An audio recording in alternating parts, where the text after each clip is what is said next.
Good evening. My name is Susan Daffron. I am the Education and Interpretation Coordinator for the Holston Conference United Women in Faith, and we welcome you tonight.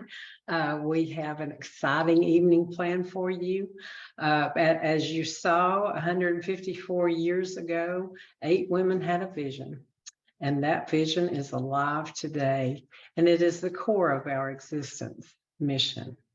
You might ask, what is the purpose? What is the meaning? What is the impact of mission giving? And why is it important? So tonight we have a very special guest, Dr. Yvette Richards, who is going to help us to explore those questions and answer them. So if you have questions, I would encourage you to place those in the Q&A. If you'll notice, that's at the bottom of your screen, and just type your questions in, and we will take those questions at the end of Dr. Richards' presentation. So at this time, I would like to introduce the president of the Holston Conference, United Women in Faith, Miss Donna Mosby. And Donna, I'll turn it over to you. And thank you, Susan, and welcome. I'm excited too that you are here with us. I'd like to tell you just a little bit about Dr. Richards before she comes so that you'll know who is speaking with you. We are pleased to have with us Dr. Yvette Kim Richards. She's a member of the Missouri Conference and she resides in Kansas City. By way of introduction, I'd like to say that Dr. Richards has an impressive corporate resume and a diverse engagement portfolio. But dear to our hearts is United Women in Faith, and I want to share with you a little bit about her involvement with United Women in Faith and with the United Methodist Church. Dr. Richards served as the national president of the United Women in Faith. Then it was United Methodist Women in 2012 through 2016. She has served the General Board of Global Ministries. She's chaired the United Women in Faith Legacy Fund and on the Properties Committee. Other current roles include a member of the Missouri Mission Council and the World Methodist Church. She's a member of the BMCR National Board, and BMCR stands for Black Methodists for Church Renewal. And she's the chair of the Advocacy Committee in the South Central jurisdiction. Director of Lay Servant Ministries for the Heartland District and the Northwest District.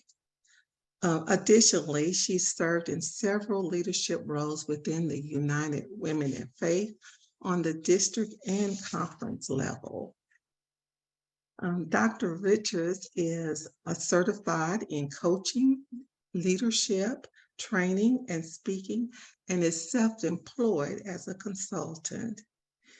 Dr. Richards currently is the Director of Community Connections and Missions for St. James United Methodist Church.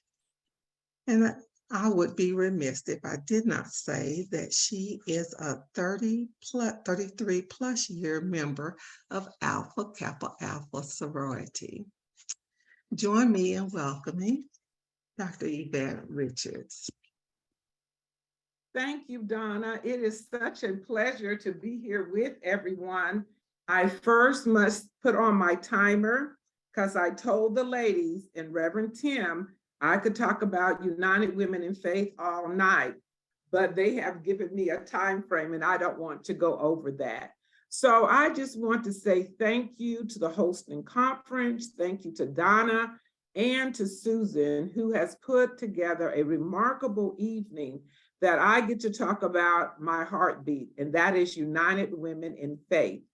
So that you'll know how we will take the evening is we're going to talk about the purpose, the meaning, and the impact. Why is it so important on this day, our anniversary day, March 23rd, starting in 1869 until today, why it's so important that we must have this organization and why your giving is such a great impact. I want to share with you just a little bit of my story and how I arrived to today. Well, when I joined St. James United Methodist Church in Kansas City, Missouri, Brenda Sylvan, a local unit member, said, Yvette, now that you're a member of the church, you need to be a part of United Methodist Women. Well, what organization is this? This is the hands and feet of Jesus ministry that we are dealing with social action, spiritual growth, geographical, and what takes care of women, children, and youth. Well, I was excited. I was invited to my first Mission U in Warrensburg, Missouri. That was life-changing for me in 1987. I got to be around a new group of sisters from all walks of life to understand is that we are stronger together. I began to learn about faith, hope, and love in action. So my first responsibility was learning about our national mission institutions. I was the district representative. And so what that role entailed is that I was to contact our national mission institutions in our conference. And we had 5 in the state of Missouri. So I became very close to the executive directors at the Susanna Wesley. That was a home for women that were human trafficked, battered women. Epworth Center for Children in St. Louis. The InterServe for seniors in St. Joe, Della Lamb in Kansas City, and at the time, Spofford, a home for children ages around 5 and 6 who were abandoned by their family and parents. So we did a thing called in-gathering. And that is a way that you would get items that were needed. And so I would contact them and say, what are the top 5 things on your wish list item that we could gather when the women come together? And they would have to come with trucks and pickups because our women would bring so many items. So this would help them stock throughout the year. So the purpose is that we as women, we as God's daughters, we as the sisterhood have a purpose to make sure that all of God's children are taken care of, from the youngest to the oldest. And that means babies up to seniors. And that is what our national mission institutions do. All over the United States, we have 97 national mission institutions, which include also colleges. We're here to educate, equip, inspire, and motivate our young people to continue to do the work they're called to do and their calling on their life. So tonight, we're going to talk about why it is important that you give on this day, March 23rd, 2023. So if you write it down, it's 3/23/23, our day of giving, our special day, because this is the day that women realized in 1869 that there was a need for women and children because they could not receive medical care or education. And so what did the women do? They gathered, not just in their area, they gathered from all over the United States, gathering money, a dime here, a nickel here, a penny here, a dollar. When you bring all that together collectively, we had enough money to send people across the sea to take care of the women, children, and youth that did not have an opportunity to receive medical care, or an education. And so let's bring it home here in the United States. A lot of times people say, oh, we do things overseas. No, we do things right here in the United States.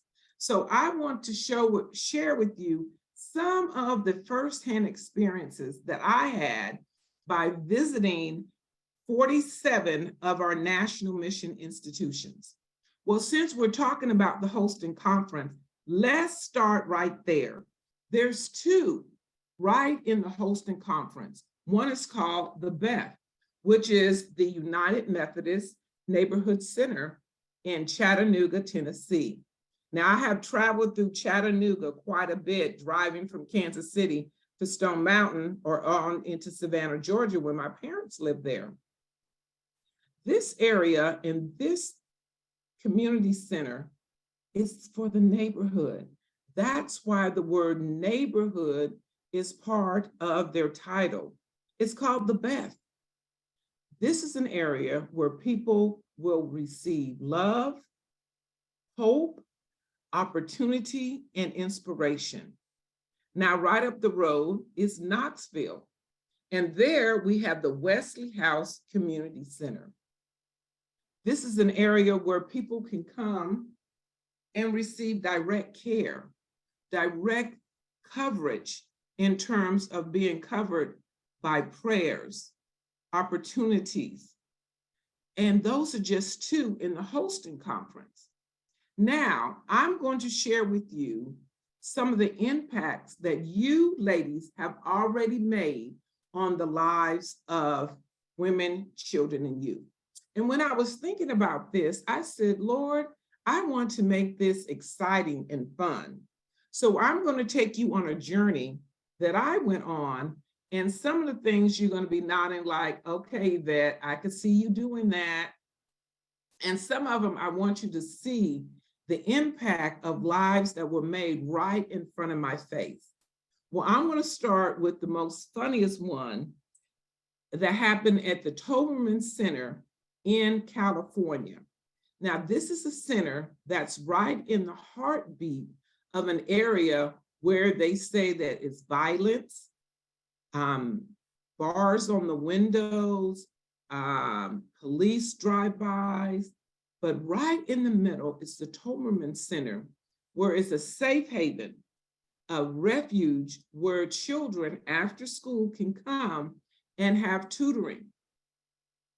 Well, when I went to Toberman, I was with the California PAC conference ladies. We had district officers, local women. And so we wanted to experience the center for a day, not just an hour. You cannot really tell what's going on in that great work by doing an hour. So we met with the staff, we toured the facilities, but we wanted to be there to see actual programs going on. And so we had the after school program. So I want you to picture this. You walk into a classroom and there's this cute little brown skinned boy with big old eyes, and we make eye contact. And he's like, are you my tutor for the day? And I was like, of course. Well, of course, the ladies were like, no, Yvette, you're on a tour. You're on a tour. I said, no, this baby has pointed me out as his tutor. I'm going to tutor him. So if you know me, I am the left brain, the creative side, the fun side. Now, this baby said, we're going to do math. My heart almost stopped. I'm not a math person. But I go to him. Now, mind you, he was only 5. He knew better. I said, are we going to do arithmetic and subtraction? He says, no, lady, we just doing add and take away. I said, I can handle that. So I got on my knees, and he had that big, thick pencil. So he wrote his name, and they were like, Yvette, only do 2 or 3. We have to continue on with the tour. So what I did, and I know you were like, why is she telling you this story? I'm going to come to a point here real quickly. I did his worksheet with him. And what I found out after we finished the tour, they said this young boy has been moved from foster care to foster care. And he was so excited that someone took the time. Ladies, that's what you're giving to us. That is your impact. That young man left there knowing he was loved, and somebody took the time to be his tutor. So sometimes when we do things and are invited to go places and they're like, well, come and do a program, That's all well and good. You can do a program, but you need to stay and see the impact. Now, I can tell you when they said he was in foster care, first thing came into mind was, oh my gosh, am I going home with a son? And they all laughed. They're like, Yvette, okay, you're getting carried away. I said, but I was so impacted by this young kid. And for them to say, Yvette, he asked where you were at the end of the day because you cared. In sisterhood, you care. You care so much that I'm going to share with you from, they call them children, kiddos to seniors. We have impacted the lives. Now let's go across over a little bit to Hawaii. I got to go to Hawaii, not on a vacation. Trust me, Tupo Saney and Melly will tell you, and Doris, we were working, we were involved, engaged in looking at the ministry at the Susanna Wesley Center. They were struggling with how do we impact these young children that have been moved from their high school. We call them sometimes truancy schools, schools where, oh, they're problem children. No, they're not. They have not found their niche in life. So the Susanna Wesley Center did two great things. They asked the children, what are you interested in? And develop the program around them. So they now have a program around automotive. Now just think about it. You're learning how to repair a car. You're learning how to fix a car.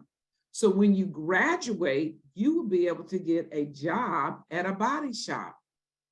These are the things and skill things that you are teaching by giving. So if you haven't given, remember that every dollar that you give goes to making sure that our organization will be around so that we can take care of these programs. And another program that they did was volleyball, recreational. And you'll probably say, oh, what does sports have to do with it? Team concept, teaching young people how to have a conversation reduces conflict. And so if you reduce the conflict, they are not put out of school, they're in school. They learn more when they're together, when they're at peace. And that's one of the beautiful things that I learned at the Susanna Wesley Center in Honolulu, Hawaii. One of the most heart-touching ones was in Calexico, California, at the very bottom of California, right? It's Calexico, Mexico, and Calexico, California. I was able to touch the gate and see right through.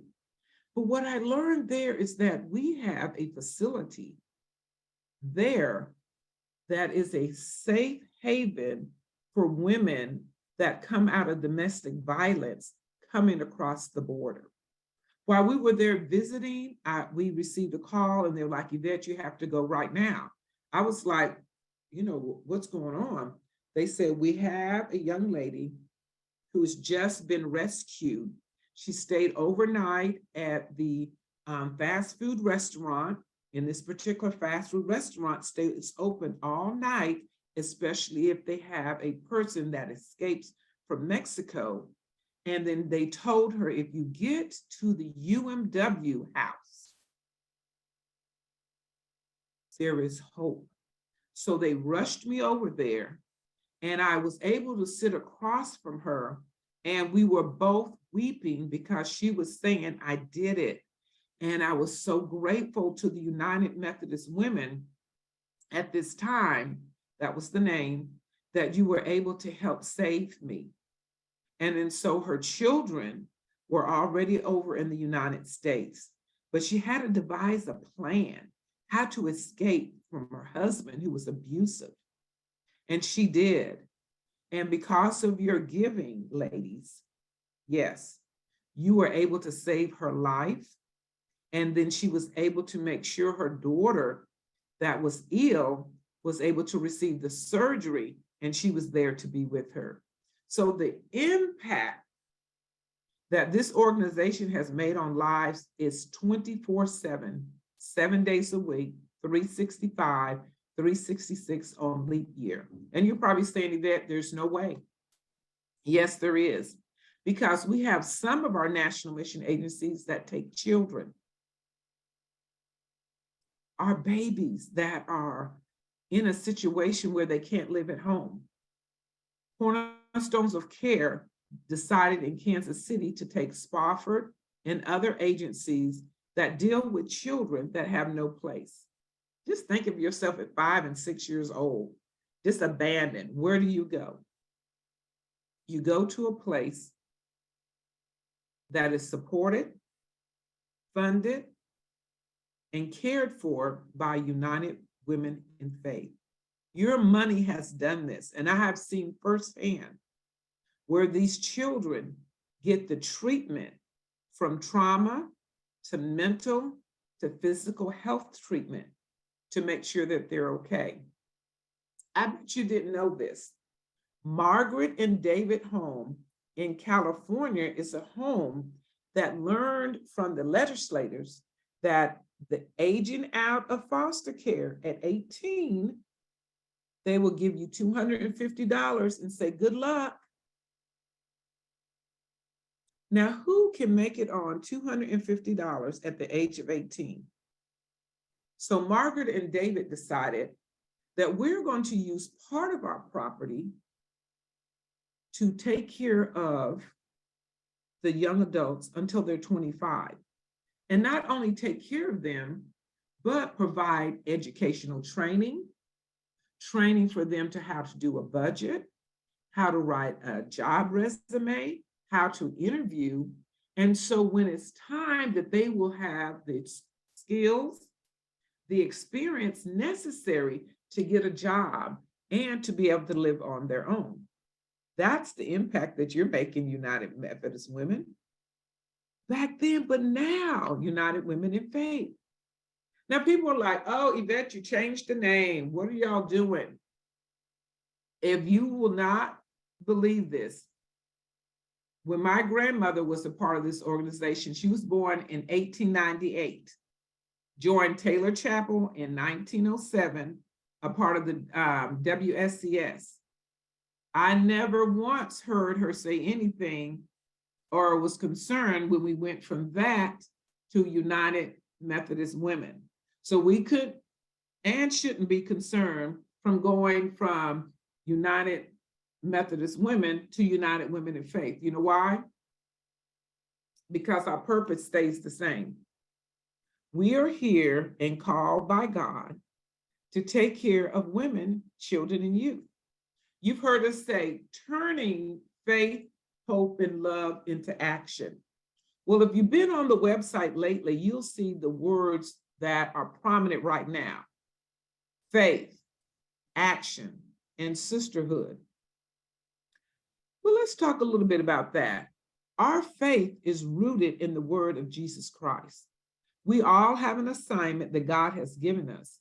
And what we have decided to do is pull our resources together as a great sisterhood. Our sisterhood of made up of women from all walks of life, whether you're from the rural, country, town, city, no stoplights, big stoplight, high rise, we are all together as one. We are a very unique sisterhood because we have a purpose that is not about self. This has nothing to do with Yvette. It has nothing to do with Donna, has nothing to do with Susan. But what it has to do is when Susan, Donna, and Yvette come together as the sisterhood, now you're talking. Now we're making a difference. Now the impact on women, children, and youth is taken to the next level. And you're saying, Yvette, maybe you can give me some more examples. Well, let's swing over to South Carolina. I toured the entire state of South Carolina, went to all of their national mission institutions, and the one that stuck out to me, now there's many, wonderful work, but this is one I want you to talk about and understand. Killingsworth in Columbus, South Carolina. And why is that important? Because a lot of times women, when we come out of situations, battered women, drug abuse, homeless, abandoned, we have no place to go. We feel we have no place to go. But Killingsworth is a home that opens their door. And first of all, what they provide most of all is love. I spent the day there. I arrived early in the morning. I was able to meet residents and have dinner with them, but I met with the local unit that serviced this organization. I had a wonderful time. Well, it started out with a meal. We love to eat, and I don't take you. And you invite me to dinner, invite me to lunch or breakfast, I'm coming. But what that did is that we were in a relaxed atmosphere. There was not a program, was not an agenda. We sat around and talked. But then we invited the executive director to sit in and just talk about her wishes for this place. Then we got to talk to the ladies that lived there, and I got to hear stories of why it was so important. And you know what they did? They started building them a sisterhood. When they sat down, they had different tables for people to sit at. So I got my plate and sat down and started talking. They had no idea who I was. I didn't go and was like, I'm the national president here to check on you. No, I said, I'm just a sister stopping in. I heard y'all are doing great things here and learning great things and inspiring. I want to see how we can, help you and move you forward. And then someone did share who I was, and they were like, thank you. Tell the women, thank you. I wouldn't know what to do if I didn't have this place. And so then we got to tour their rooms and see what their bathrooms were going on. And then I was like, wait a minute, the paint is peeling. Let me take a picture. So then we started to see some of our properties needed an update. So we know that the funding that is raised helps us to ensure that if we're opening our homes to people, that we want it to be in the best condition. And so it was so amazing to see the women smile. And while I was there, I had just written an article and said that everybody has a national mission institution connection. Well, I got a letter from the ladies, I believe it was in Utah, that said, Yvette, we don't have anybody. So while I was at Killingsworth, I asked the executive director, would they mind partnering with one of our units that is not in South Carolina? They thought it was a fabulous idea. So I connected the president and the executive director to build that relationship. So you might be in the Holston conference, or you might be in another conference. But I always say, look for what is your passion. Now, I don't want you to neglect your area. Please, please don't get that started. Don't need that rumor that I said, leave. No, what I'm saying to you is that you always would want to support your local, but you might go and say, you know what? I have a heart for children with special needs. I'm going to go to Aldersgate in Little Rock, Arkansas, and see how I can help them a little extra. Now, that was one of my favorite places to go to. Just imagine an open wilderness where they have these beautiful cabins that are built. Extra wide doors, extra wide showers, extra wide paths, and they even have the pathways where the wheelchairs can roll on smoothly. But also this place is outfitted with the oxygen tank outlets on the side. So children that are on oxygen at night can come and go to camp. We don't want any child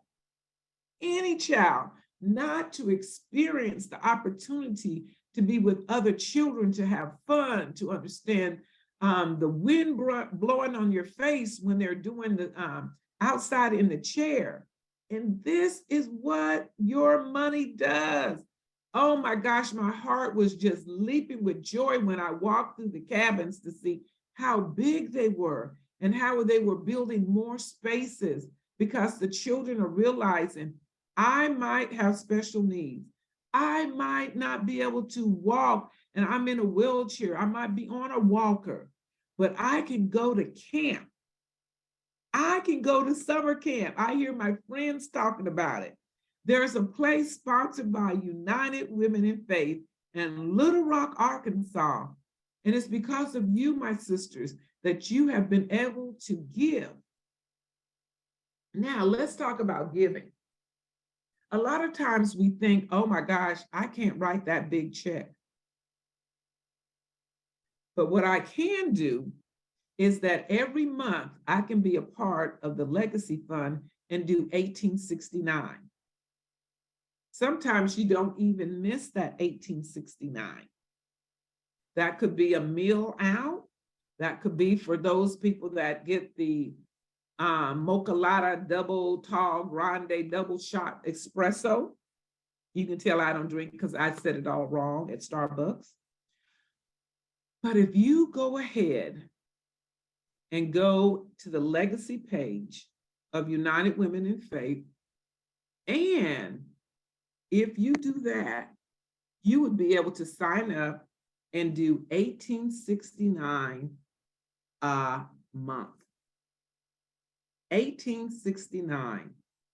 And with you doing that, that would be so amazing. And you can sign up for that, and that would be something that you can share at your unit meeting, your circle meeting, or with your friends and say, I'm in the 1869 club. Girl, what is that? I give 1869 every month to United Women in Faith. Oh, well, why do you do that? Because my group turns faith, hope, and love into action on behalf of women, children, and youth around the world.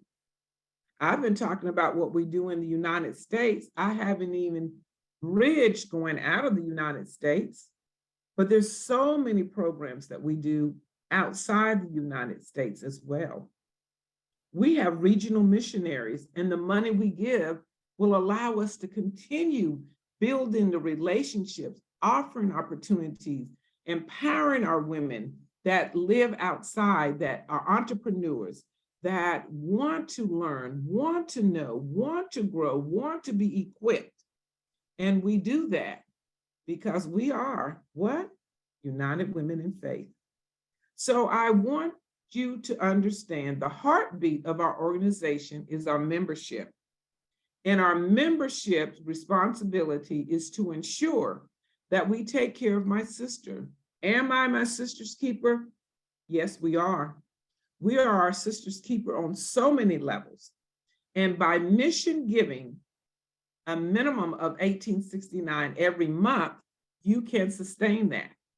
Now, one of the things I want to challenge you is on your birthday, give 1869 to the organization, give back a little portion. I am who I am today because in 1987, United Methodist Women invested in me. They poured into me. They guided me. And the women that were my mentors are still today. Because we're on this journey that God has called us to be on a journey, and we're doing it together. This great sisterhood, I wouldn't take anything for it. I met two new friends, Donna and Susan. And I'll tell you, the next time I go through Tennessee, trust me, I will be calling them. I used to tell my ladies in Paducah, Kentucky, meet me at the Cracker Barrel. They know exactly where that is. Or my good friend Karen Mann, who was in Little Rock, I said, I'm coming through. I'll meet you at the Cracker Barrel. And she did. Our sisterhood is wide. Our sisterhood is bold. Our sisterhood is made up of confident, intelligent women. And because we do have that responsibility. In the Bible, we hear about Miriam, the prophet, Deborah, the leader, Lydia, all these women, but we're here today And this day and time, it's the United Women in Faith who have the purpose, who have the meaning, and who have the impact that have changed lives.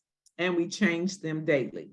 So I want to challenge you is to pull up our website, scroll all the way to the bottom, and you will see where it says national and international mission institutions. Just look on there and see the work that we're doing collectively, and then see what you can do with your local unit. I want to start challenging you to have your unit meetings there, a district meeting there, or even a conference meeting there, because I know our national mission institutions will love for you to be a part of them. We should be serving on the boards. We should be ensuring that our money that we are giving is going to good use. But how do we do that? By you giving. And one of the greatest ways that you can do is, I know we hate to talk about when we are called home to glory, but in your will, you can leave a portion of your funds to United Women in Faith. That makes me think, do I need to go back? Because on my beneficiary is United Methodist Women, but I'm sure when I go to glory, they will accept the check if it still say United Methodist Women. But we want to be here because there is so many women, children, and youth that have been abandoned, that are lost and forgotten. And it's our job as sisters to come together to make an impact on this world. And we can do that. And how do we do that? By picking a friend. Just pick one friend and say, you know what? I am going to visit our National Mission Agency. Would you like to go? And when you get back, you go online, you click the Legacy Fund and said, that was amazing. Now, when you pull it up, there's several areas you can give. 1869, you can give 50, 100, 1,000, or you can go ahead and sign up to be in the 1869 Society. And that is where you do leave United Women in Faith in your will or as a beneficiary. So we want you to just think about, where would I be without this organization? I would tell you, I would not be gifted. I would not be blessed. I would not be overflowing with gratitude if it had not been for United Methodist Women. They've allowed me to explore the world by representing you as a director, first of all, from 2008 to 12, and then national president. I love speaking up on behalf of United Women in Faith. We are some fundraising ladies. One of the things that is so funny to me when I served as president is that the pastors would call and say, how do I get the ladies to give me the money so I can get new carpets or drapes? I said, oh, I'm so sorry, Pastor. Our money is for mission. Now, they weren't too happy with me, but I say that so people will know we don't get anything from apportionments. All our money goes to mission. And in order for us to be here for infinity, and I thought about that, I'm gonna say a next 150 years, but no, I'm gonna say infinity. We need for you on our day anniversary here to be able to give. So I'm going to ask you right now, as I come to a close, and turn it back over to Susan so we can have some questions, if you have them, is to search your heart. And maybe on your birthday or on Mother's Day or for Christmas, if you celebrate Christmas, don't give me a gift. I want you to give to United Women in Faith. And let me show you how you can do it. Now, my last thing I'm going to share with you is that my mother, who's gone to glory, she loved getting the Response magazine. I would order her a subscription and she would go through and then she would call me and say, Yvette, there's nothing in here on how to give. So at that time, I called Martha Knight and said, Martha Knight, my mother would like your phone number. I said, I'm going to tell you, I probably owe you a meal because I know she's going to talk your ear off. To make a long story short, Martha Knight said, your mom had a great idea. We're going to start putting in the envelope in the Response magazine so people can give. Thank you, Mama. So, you know, it's always different ways that you can get money, but we have to make sure we tell the story, that our money does not go to us. It goes to putting a new roof on when the hurricane came through, new windows in Nebraska when the building was so old, it started to crack and the air started to come through.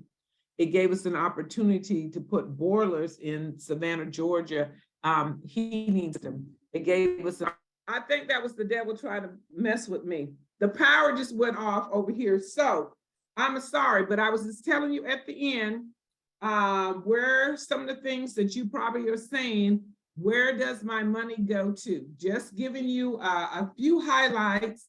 Murphy Harps in Georgia, when I visited a place for children that are aged out of foster care that need extra help, we fund that program.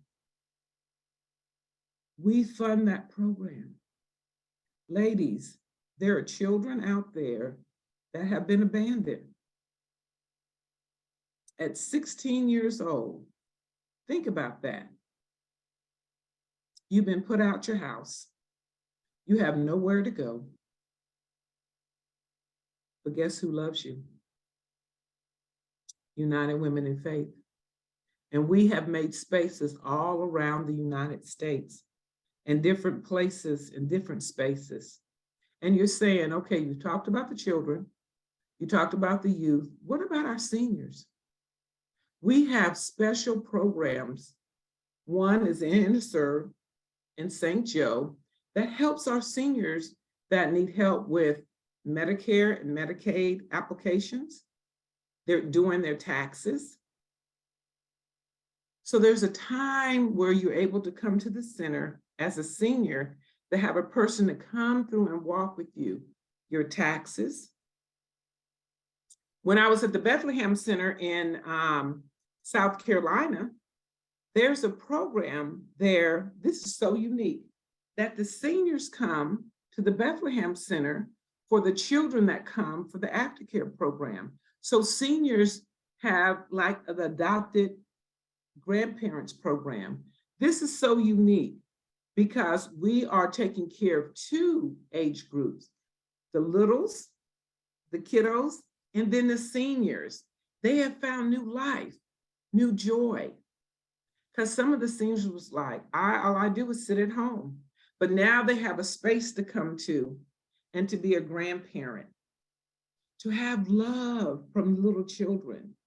So I just want you to know that anytime that you need to see how wonderful, amazing, awesome, bold, courageous organization we are, is look at our national mission institutions. That alone should make you excited because we have made spaces for the least, the lost, the abandoned, and forgotten. Because what we do best, and I'll say it to anyone, and I'll say it as often as people will listen to me, we know how to turn faith, hope, and love into action on behalf of women, children, and youth. Faith, our faith we get from God. He shows us that the grain of a mustard seed, if we just have that bit of faith, we can move mountains. The hope, our hope is built on nothing less than Jesus' blood and righteousness.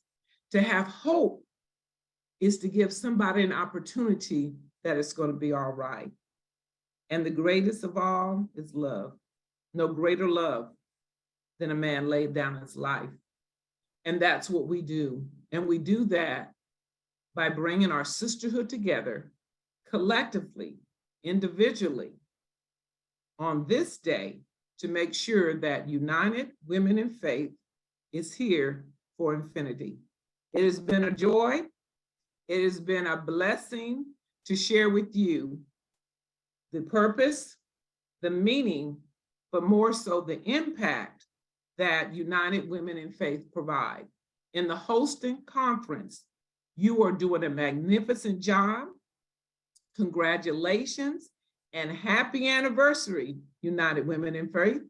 Back to you, Susan. Thank you, Dr. Richards. That was wonderful. I don't know about everyone on their call, but I could just hardly contain myself. I couldn't hardly stand to be in my chair. I just want to get up and clap. We are an amazing sisterhood, and we do wonderful work. But unfortunately, we don't toot our own horns loud enough, do we? So that is something we need to work on for sure in Holston and probably across the country. Like I was saying, we're going to give you just a moment to catch your breath, and Tim's going to show us something that I'm so proud to present to tonight.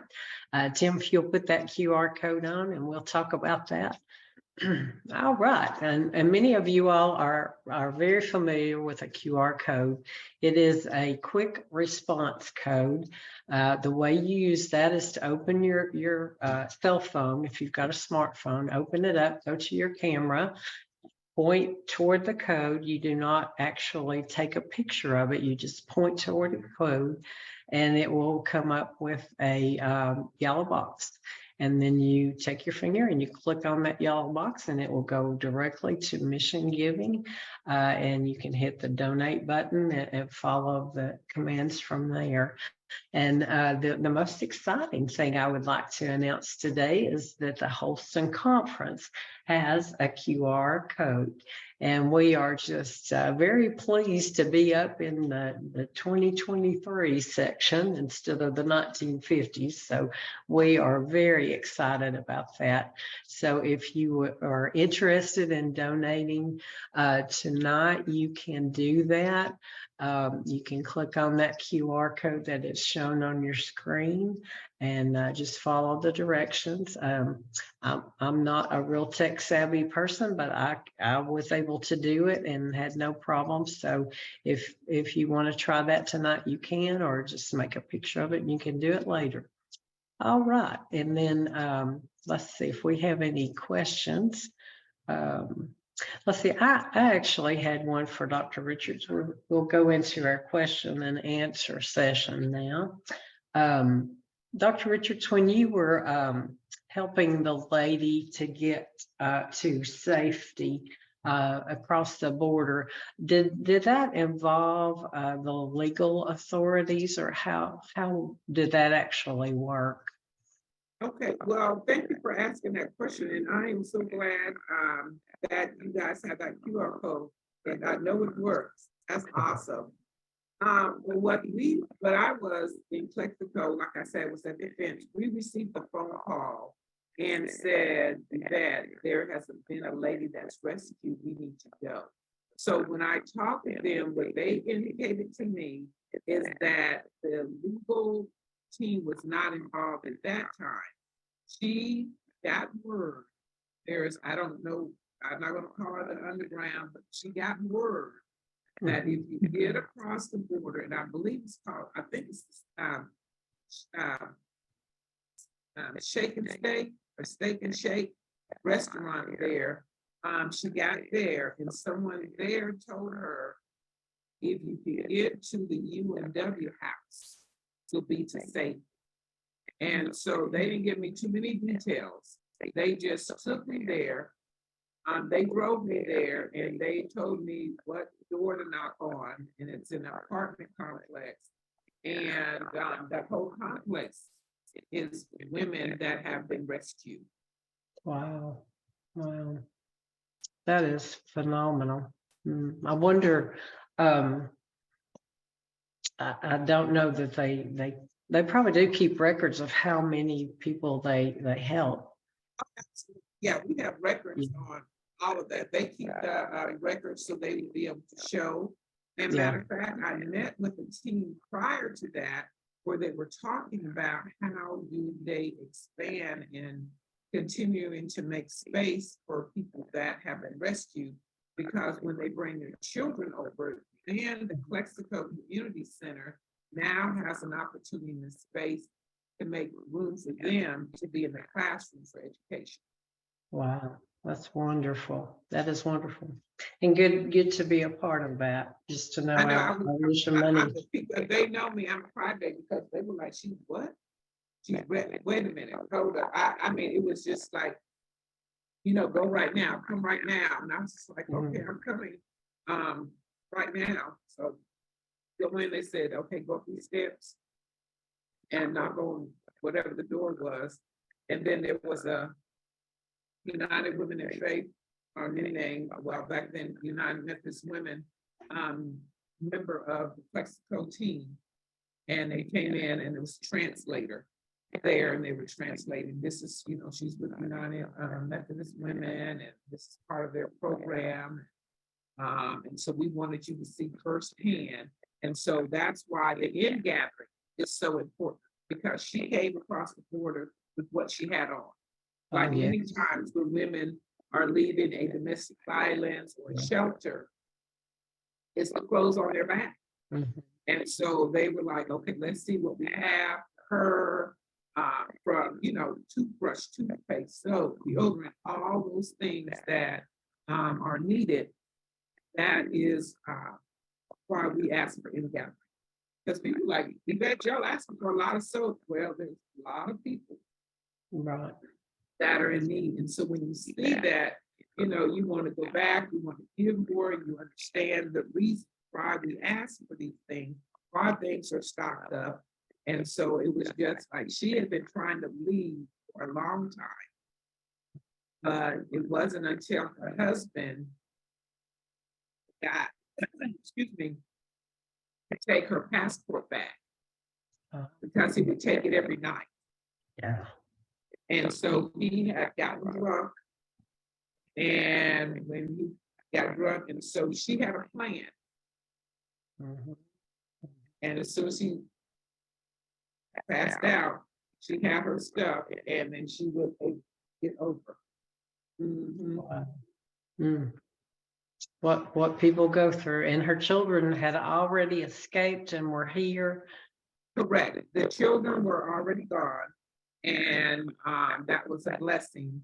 And the one thing I learned is that her daughter had surgery, and she wasn't able to be there for that. And so they were in the process of, while we were there, trying to figure out how to get her to her daughter for her next surgery. Now, the dad allowed the daughter to go because she needed surgery, but he would not let the mother leave.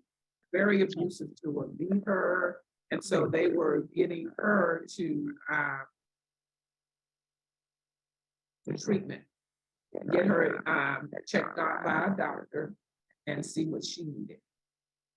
So, you know, the therapy was on board. That's all part of it. Wow. And we were a part of that. That's what we are. I mean, that's part of the beauty of our organization. And I think that's one of the reasons why I wanted to go on the mission trip to visit them, is not just to read about it. You can read, but when you go in and you spend 2 or 3 days, a whole day, we were there because it was far away from San Diego where I was staying. And so we got there like at 9 and didn't leave until that afternoon, like 5. Wow. So we spent the whole day, and we had lunch with another group that supported the work that we do. And there's a lot of things that are going on at the border.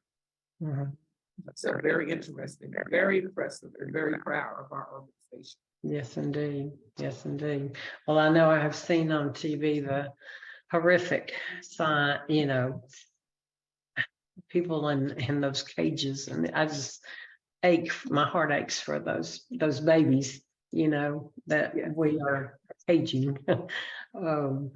Okay, I have one question for you. Is there an annual report of mission giving? Absolutely. Annual report can be found on the website. Actually, if you go to the United Women in Faith website, under financials, if you pull that up, it gives the report on how much is given. Okay. And if you also put up under the report, the National Mission Institution, if you scroll along all the way to the bottom, you can click on it. It will let you list them by states. And then also you can click on and read more about it, and it will have that information. Okay. All right. Thank you. One question says, does Holston Conference and my church get credit for my giving if I give online? Yes, it does, because there's an area when you fill it out, it'll say, it's optional, would you like your conference and your church to receive credit? And you just click on that and put in your conference and your church name. Mm-hmm. And I think you can drill on down even to your unit, I believe. You sure can. Mm-hmm. Okay, thank you. All right, and another question is, what is the process for starting a national mission in your area? Well, that is very, I can tell you, when I was the director, we did not approve the new one because we had so many. There is a detailed report and form. You would need to write a recommendation in regards to why you would want this one in your area. And you would have to list, the reason. Does it align with our purpose?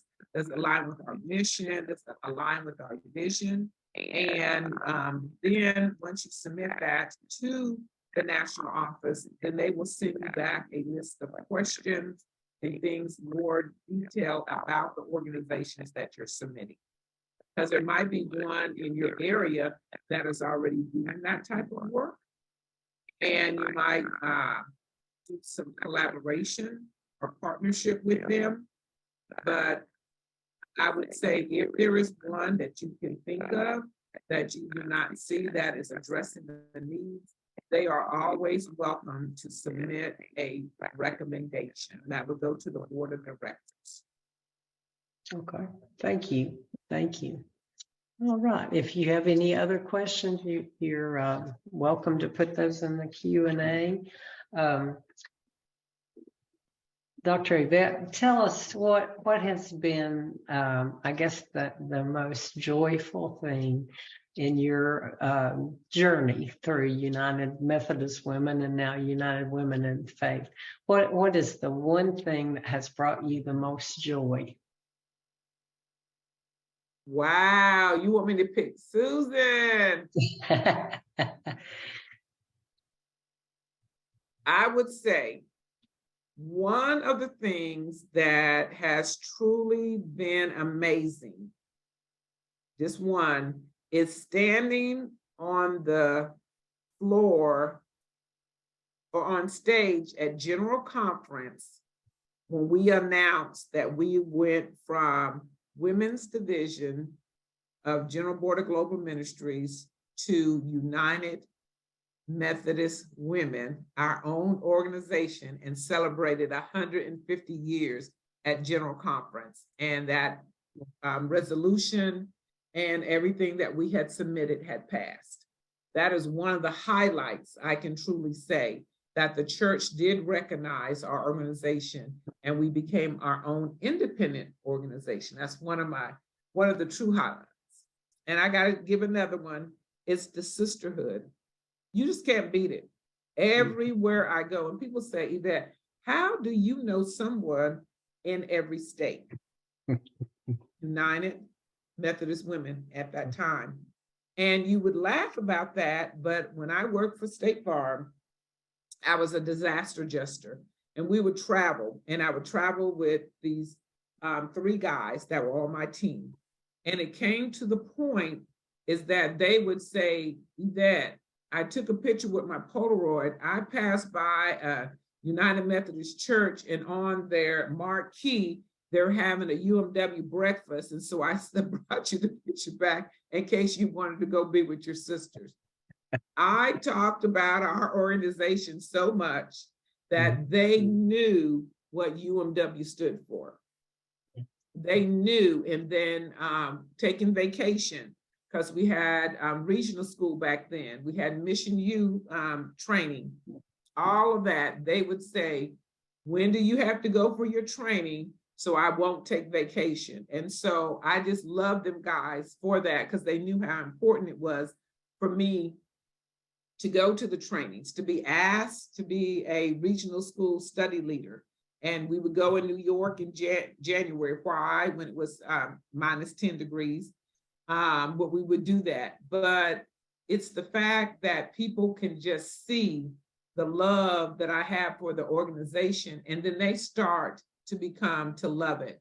And then they would randomly say, Yvette, I saw this and I thought of you in regards to United Methodist Women, or I'm going to give in honor of you to United Methodist Women. I was like, what? And so it's just the love of that, the love of a sisterhood, that no matter what you're going through, or no matter wherever you are, you always have a sister. You are never alone in this journey called life, as long as you have a United Methodist Woman, United Women in Faith Sisterhood. Amen. Amen. I have experienced the same thing, and at my work, I talked about UMW so much that, the people would talk about it like it was their, part of their life too. But, it is amazing when you talk to other people who are not a part of United Women in Faith, how little people know about the problems that those on the margins of society face every day. They have no idea, because They have live in their own bubble. Right, that's true. They have no idea and they have no clue. And so when you start saying to them, well, this is what we do, and then that's why I would get a little upset with pastors that would say that, can you show me or tell me how to get the money? That would infuriate me. And so I was like, our money goes to mission. Yes. I don't know what you think, we're taking vacations. I don't understand. What is the problem? Mission. Do you understand what mission dollars are? Do you understand where our money goes to? Do you understand the lives that are changing? Do you understand children that have nothing to eat? We are feeding them daily, before and after school programs, educational pieces. Do you understand women are being human trafficked? Yes. And because of our work, we have the homes where they can come and get a reprieve and start putting their lives back together. And they were like, well, you don't have to get so upset about it. Because I would.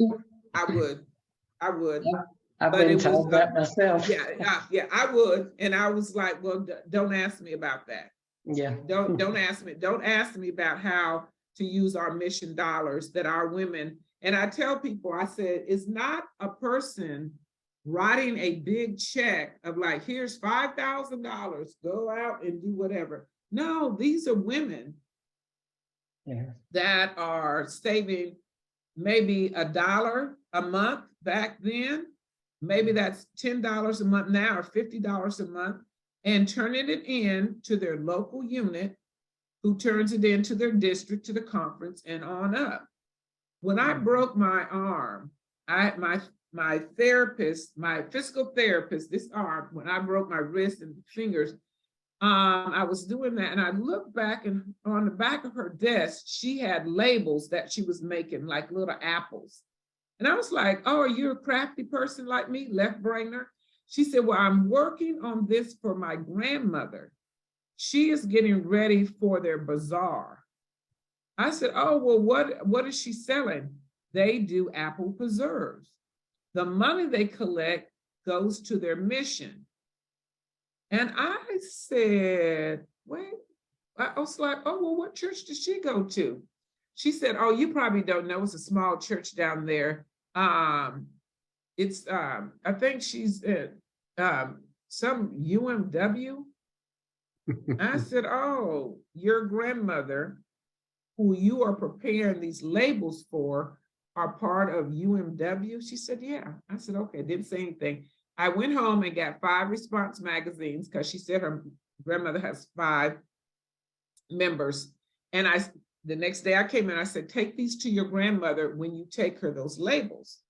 And then when I came back after she took that and she opened up the magazine, she said, this is you, this is you.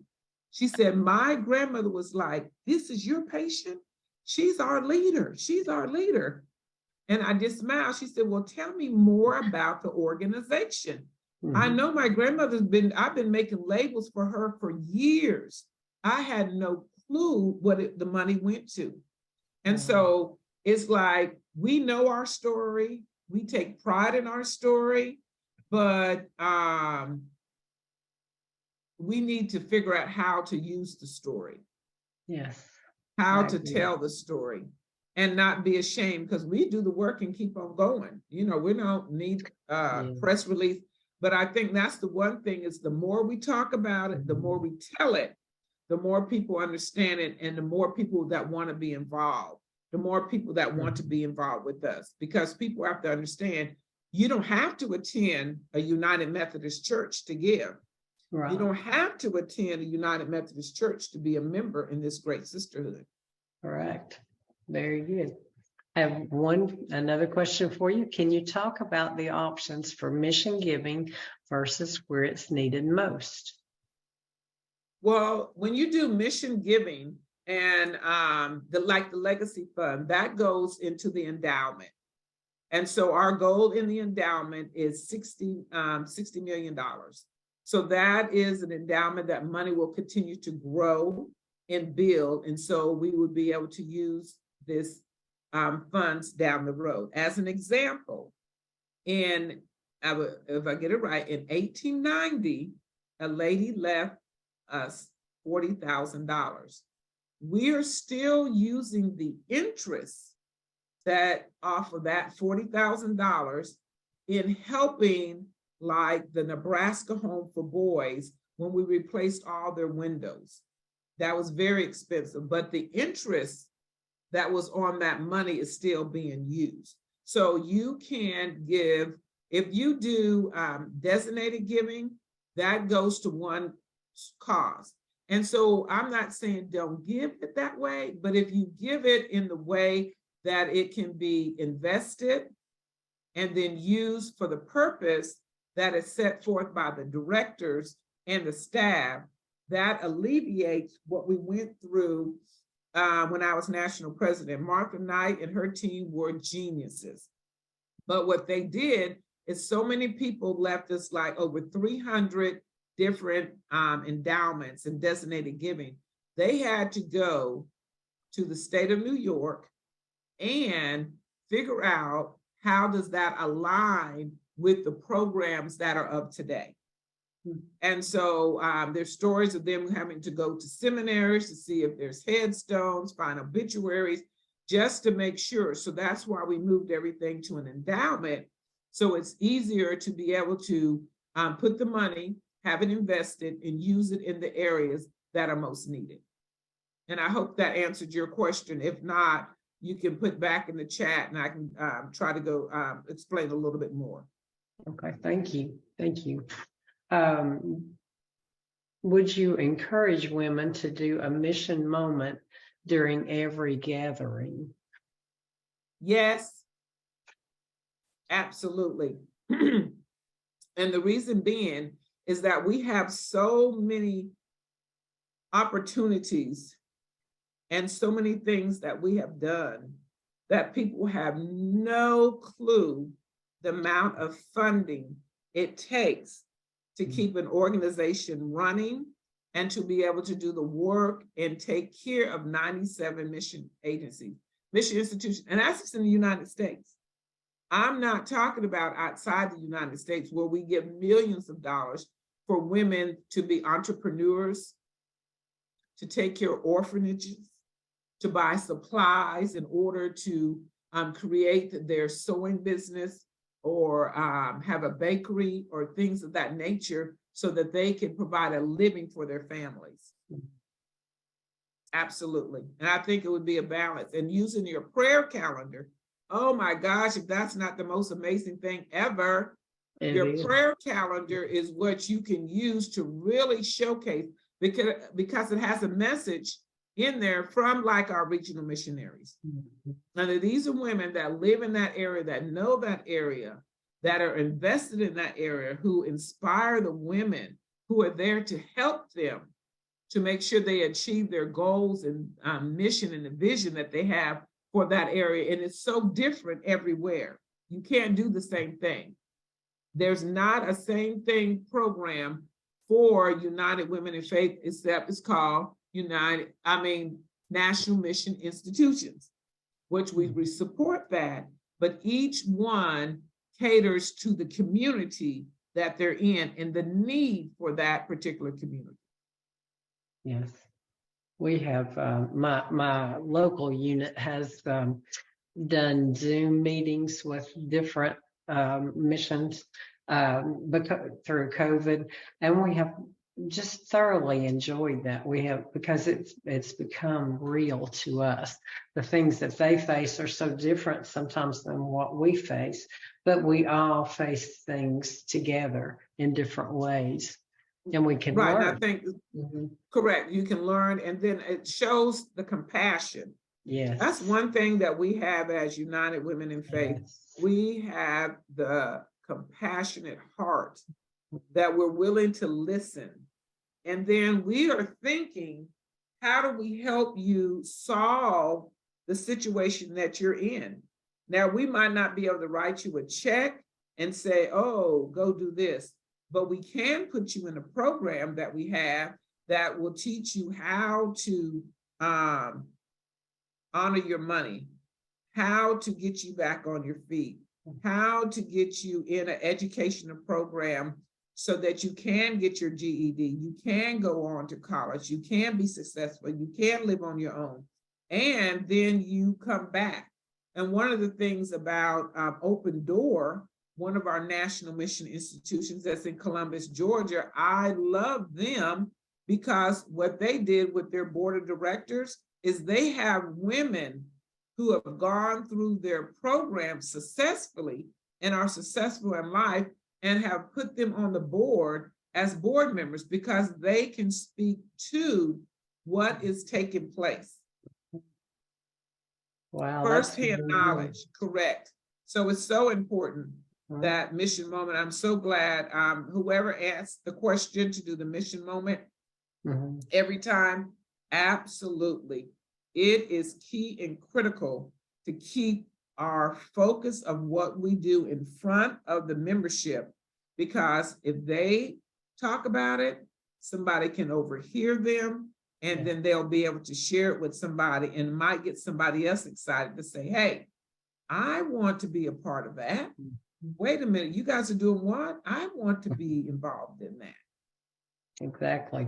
And I think you've already answered the question of how to use the prayer guide for mission giving. So could you share examples of how the giver also receives themselves from mission giving? Okay, read that again. Could you share examples of how the giver also receives from mission giving? If I give to mission giving, me as the giver, what are some examples you've seen of people receiving the blessing, that you receive? Honey, we don't even have enough time for that.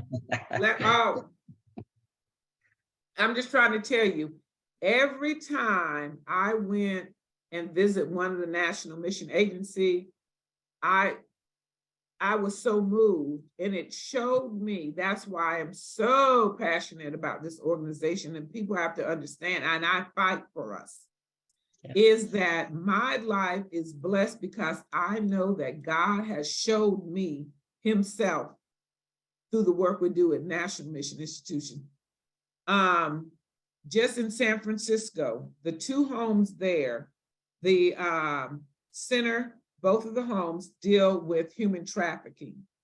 And being in the space of talking to the women who are telling you, you're talking to them and saying, if it had not been for Gung Moon, I would be on the street, I would be trafficked. I would have to sell my body. And so Gun Moon is a space for Asian women that are highly trafficked. And so we give them a space, number one, of safety. And then we start helping them rebuild themselves. Mary Elizabeth Inn in San Francisco is a facility for women that are coming out of as drug addicts, out of prison, out of domestic violence, out of human trafficking. And when you hear women tell you, I did not get a good night's rest until I got here and felt safe, it blows my mind that Bill Gates and them haven't written us a check for $1 million. I'm trying to tell you that the work that is being done is so amazing. And what we did is that we knew the importance of our national mission institutions in giving, is that when we had the campaign for 10 years, Susie Johnson was over our policy in DC. We did a human trafficking event every year where the Super Bowl was. Now, what we did is that we aligned it, and it would so happen where the Super Bowl was and where we had a national mission institution. I can never forget going to Minnesota and talking to the women there, and they are in a home that is funded by United Women in Faith. And these ladies are there from anywhere from 6 weeks to 6 months. And during that time, they have to be in a program to help turn their life around.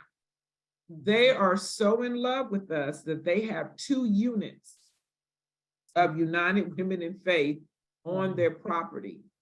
And when I sat in the meeting and watched these ladies who were in a home because they're either been on drugs, they were trafficked, domestic violence, but sit there and try to learn leadership skills through United Women in Faith.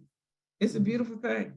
It is simply beautiful to see them and what they do. So my reward of what I receive is I see God's blessing and God's witness of, if you have the faith of that tiny mustard seed, things will get better. And so when we talk about faith, hope, and love, I see that my faith in God is just overflowing like a waterfall because I see it. I've witnessed it firsthand with my own eyes through conversation. And my hope that we have for this organization is so grand, but the love that God has, this is so unique. God loved us so much that he said in 1869, I'm going to give the women an assignment to take care of the women, children, and youth because nobody else chooses to. Amen.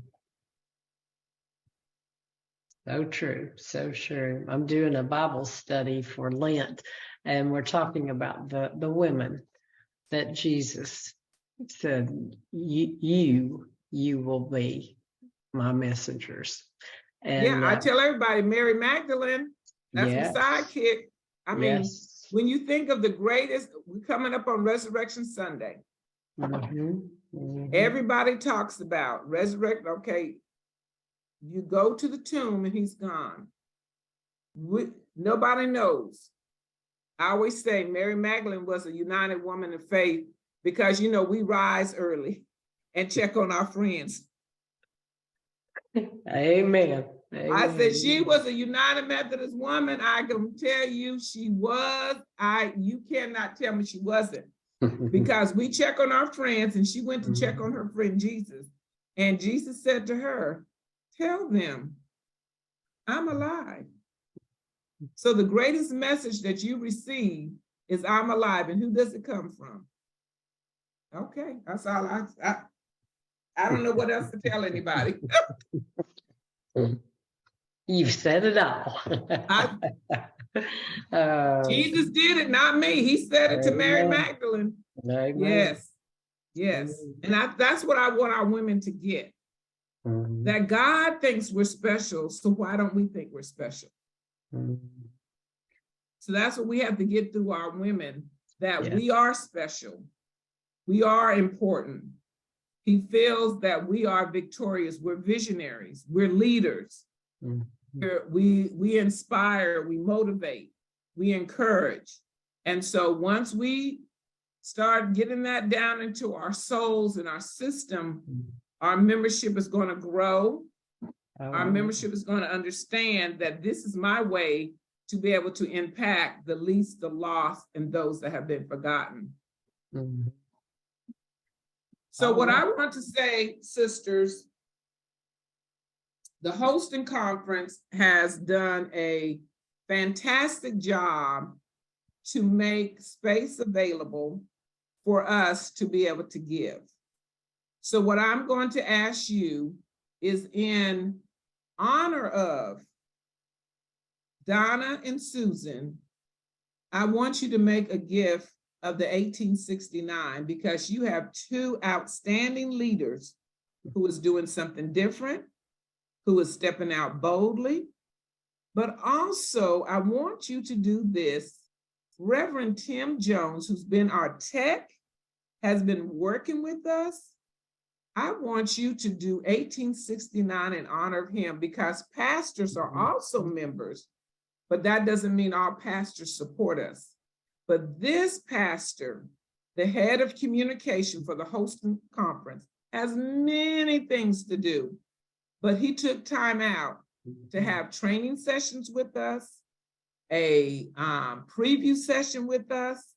And so I want you to honor him tonight with a gift and mission of 1869. Amen. Tim has made it all possible. We would not be where we are today without Tim Jones. So. Absolutely amazing. He certainly is. Well, Dr. Richards, we just appreciate your time and your heart for mission, and we just love you so much. And if there are no more questions, I know we're just a few minutes early, but we'll let you have a good evening, and thank you all. Thank you, Donna, for being with us. Turn your camera back on, and we'll wave bye to everybody. Tim, you turn yours on too. We'll all four wave bye to everyone. Okay. Thank you, everybody. Thank you, Holston Conference. Thank you, Tim. God bless. Y'all have a wonderful evening. And when I pass through Tennessee, you know, I'm going to look you up. We have a Cracker Barrel in Maryville. Call me. I'll meet you. All righty. And we'll be looking for you. Thank you so much for the gifts you have given us. Good night, Thank everyone. you. Bye-bye. Bye-bye.